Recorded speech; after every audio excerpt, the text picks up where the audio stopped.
नमस्कार, मैं रवीश कुमार। विश्व स्वास्थ्य दिवस और हमारी हकीकत आज 7 अप्रैल है।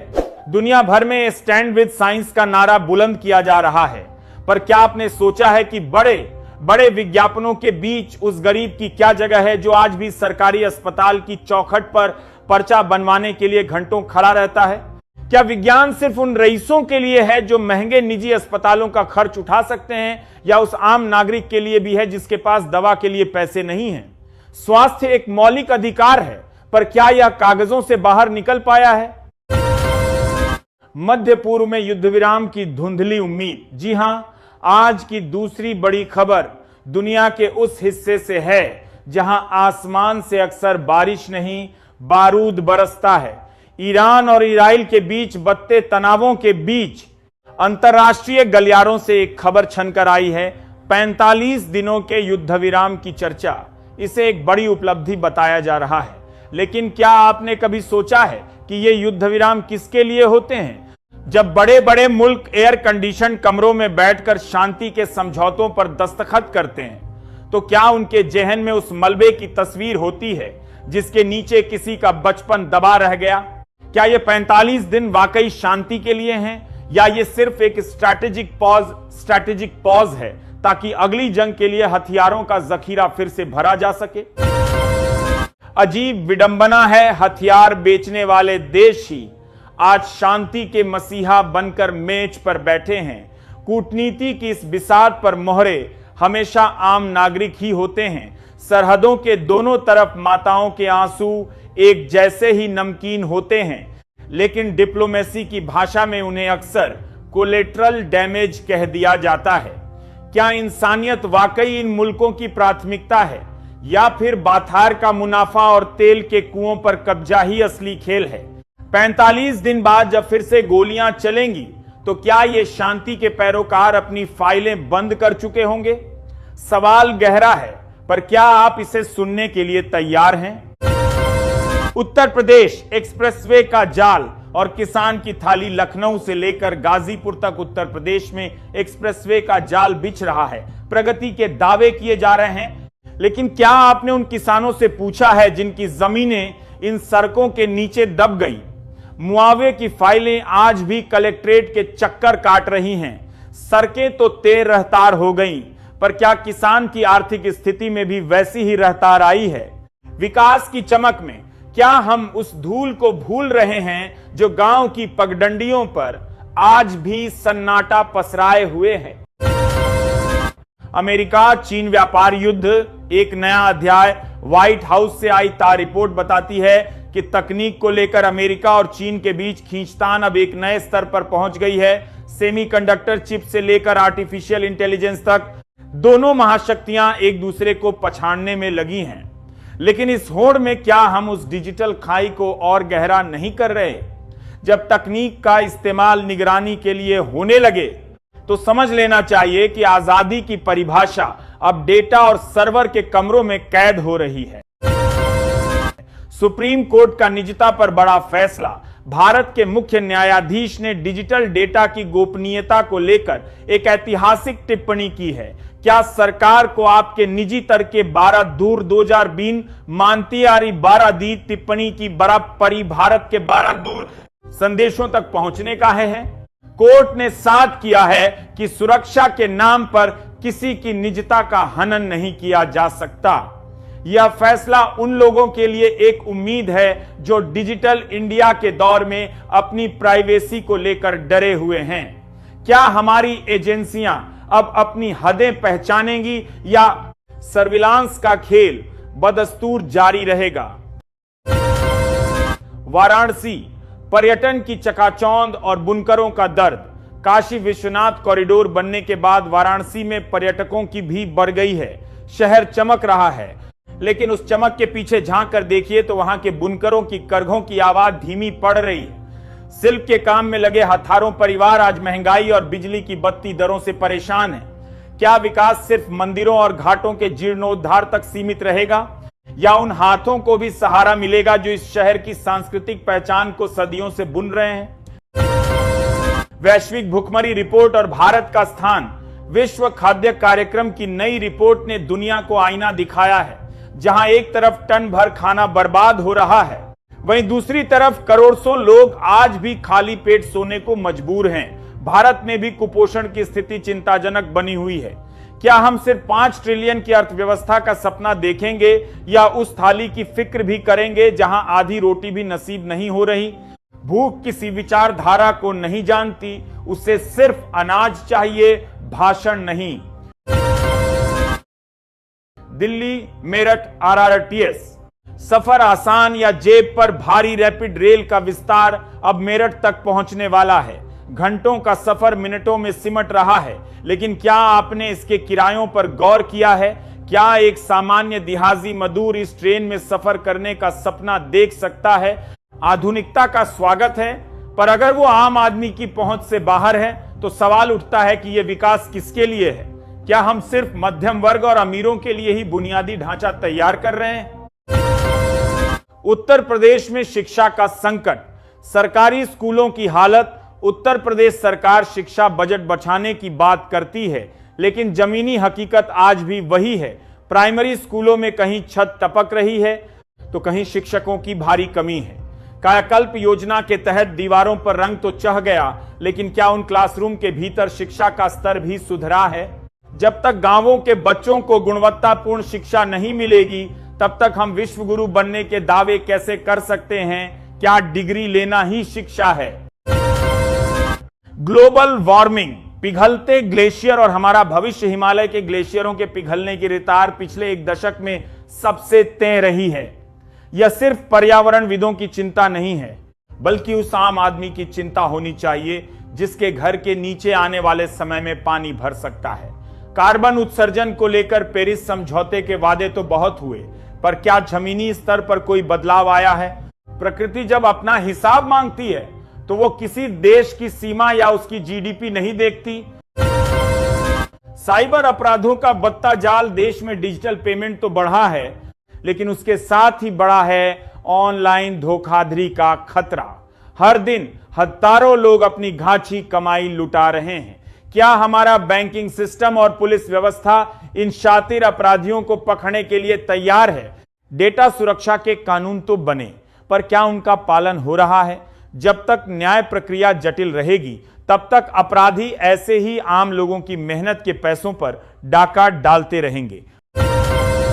गोरखपुर, एम्स की सुविधा और गांव की पहुंच। गोरखपुर में एम्स बन जाने से पूर्वांचल के लोगों को बड़ी राहत मिली है, लेकिन क्या देवरिया, कुशीनगर और महाराजगंज के दूर दराज के गांवों से मरीज वहां तक पहुंच पा रहे हैं? बड़ी इमारतों का बनना जरूरी है, पर उससे भी जरूरी है जिला स्तर के अस्पतालों को मजबूत करना। अगर हर छोटी बीमारी के लिए मरीज को एम्स या लखनऊ भागना पड़े, तो समझ लीजिए कि हमारी प्राथमिक चिकित्सा व्यवस्था आज भी वेंटिलेटर पर ही पड़ी हुई है। संयुक्त राष्ट्र में सुधार की मांग।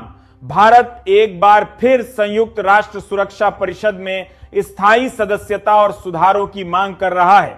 दुनिया बदल चुकी है, पर 1945 का ढांचा आज भी बरकरार है। क्या वीटो पावर रखने वाले देश अपनी सत्ता छोड़ने को तैयार होंगे? अंतर्राष्ट्रीय राजनीति में नैतिकता से ज्यादा तात की भाषा बोली जाती है। क्या भारत की आवाज इस शोर में सुनी जाएगी, या फिर यह सिर्फ एक कूटनीतिक औपचारिकता बनकर रह जाएगी?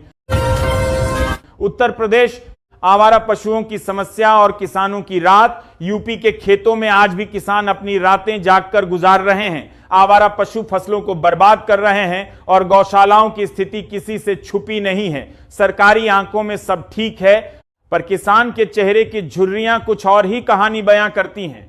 क्या सड़कों पर घूमते ये पशु सिर्फ एक प्रशासनिक विफलता है, या पशुपालन की बदलती अर्थव्यवस्था का एक कमवा सच? इसका स्थायी समाधान आखिर कब निकलेगा? रुपया बनाम डॉलर। गिरती साख और बढ़ती महंगाई। डॉलर के मुकाबले रुपया अपने सबसे निचले स्तर पर है। आयात महंगा हो रहा है और इसका सीधा असर आपकी रसोई पर पड़ रहा है। तेल से लेकर दाल तक सब महंगा हो गया है।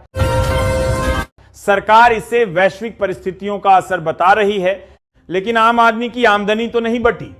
क्या अर्थव्यवस्था सिर्फ आंकड़ों का खेल है, या इंसान की खुशहाली का पैमाना? जब जेब खाली हो तो विकास के बड़े बड़े दावे खोखले लगने लगते हैं। यूरोप में बढ़ता दक्षिणपंथी उभार। यूरोप के कई देशों में दक्षिणपंथी पार्टियों की लोकप्रियता बढ़ रही है। प्रवासियों के मुद्दे पर राजनीति गरमाई हुई है। क्या दुनिया फिर से संकीर्ण राष्ट्रवाद की ओर बढ़ रही है? सहिष्णुता और उदारवाद की बातें अब पुरानी लगने लगी हैं। क्या हम एक ऐसी दुनिया की ओर जा रहे हैं जहां दीवारें पुलों से ज्यादा मजबूत होंगी? जब नजरत की राजनीति को जनादेश मिलता है तो लोकतंत्र के भविष्य पर सवालिया निशान खड़ा होना स्वाभाविक है। उत्तर प्रदेश कानून व्यवस्था और न्याय की प्रक्रिया, अपराधियों के खिलाफ जीरो टॉलरेंस का नारा बुलंद है। एनकाउंटर्स और बुलडोजर की खबरें सुर्खियों में रहती हैं, लेकिन क्या न्यायिक प्रक्रिया के बिना इंसाफ मुकम्मल है? पुलिस जब खुद जज और जल्लाद बनने लगे तो संवैधानिक मूल्यों का क्या होगा? डर के आधार पर समाज को अनुशासित करना आसान है, पर कानून का राज स्थापित करना एक लंबी और कठिन प्रक्रिया है। क्या हम वाकई एक सुरक्षित समाज बना रहे हैं या एक डरा हुआ समाज? डिजिटल लेबर और गिग इकोनॉमी।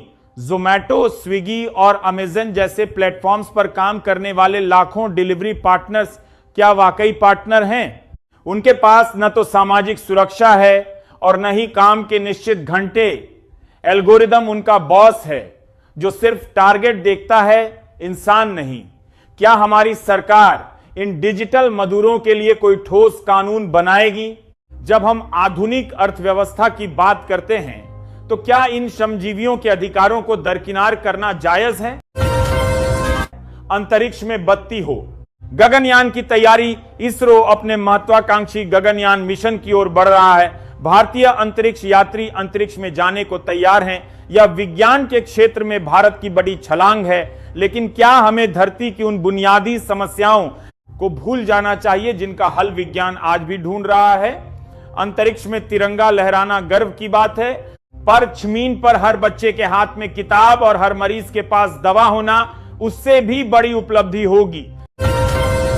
अफ्रीका में खाद्य संकट और वैश्विक जिम्मेदारी। अफ्रीका के हॉर्न ऑफ अफ्रीका क्षेत्र में अकाल की स्थिति है। लाखों लोग दाने दाने को मोहताज हैं। क्या दुनिया के अमीर देश अपनी नैतिक जिम्मेदारी निभा रहे हैं? हथियारों पर अरबों डॉलर खर्च करने वाली दुनिया के पास क्या भूख मिटाने के लिए फंड नहीं है? यह संकट हमें याद दिलाता है कि मानवता कितनी खंडित है। जब तक एक हिस्सा भूखा रहेगा तब तक दुनिया का कोई भी कोना पूरी तरह सुरक्षित नहीं रह सकता। अयोध्या, भव्यता के बीच मध्यम वर्ग का संघर्ष। अयोध्या में राम मंदिर बनने के बाद रौनक बढ़ गई है। हजारों करोड़ों का निवेश आ रहा है, होटल बन रहे हैं, सड़कें चौंठी हो रही हैं। लेकिन इस बदलाव में उन छोटे दुकानदारों का क्या हुआ जिनकी दुकानें उजाड़ दी गईं? क्या विकास की इस भव्य यात्रा में छोटे लोगों के लिए भी जगह है? अयोध्या सिर्फ एक धार्मिक केंद्र नहीं बल्कि एक जीवंत शहर भी है। क्या उस शहर की आत्मा और वहां के निवासियों का दर्द सुना जा रहा है? आर्टिफिशियल इंटेलिजेंस और नौकरियों का खतरा। एआई यानी आर्टिफिशियल इंटेलिजेंस जिस तेजी से आगे बढ़ रहा है उसने कई पेशों के लिए खतरा पैदा कर दिया है। क्या मशीनें इंसान की जगह ले लेंगी? आईटी सेक्टर से लेकर रचनात्मक लेखन तक हर जगह डर का माहौल है। तकनीक आनी चाहिए, पर क्या हमारे पास उन लोगों के लिए कोई प्लान है जिनकी नौकरियां चली जाएंगी? कौशल विकास की बातें तो होती हैं, पर क्या हम उस रफ्तार से खुद को बदल पाएंगे जिसे तकनीक ने तय किया है? चुनावी बॉन्ड और राजनीतिक पारदर्शिता। राजनीति में पारदर्शिता की बातें बहुत होती हैं, लेकिन चुनावी फंडिंग आज भी एक काला सच बनी हुई है। कौन किसको पैसा दे रहा है और उसके बदले में क्या नीतियां बन रही हैं, यह जनता को जानने का हां है।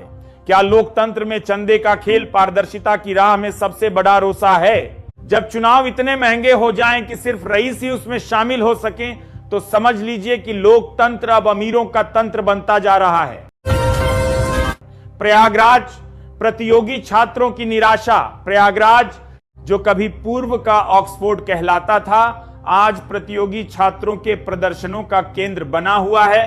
पेपर लीक और भर्ती परीक्षाओं में देरी ने हजारों युवाओं का भविष्य अधर में लटका दिया है। उम्र बीत रही है, मां बाप की उम्मीदें दम तोड़ रही हैं, पर आयोगों की सुस्ती कम नहीं हो रही। क्या सरकार इन युवाओं के गुस्से को समझेगी?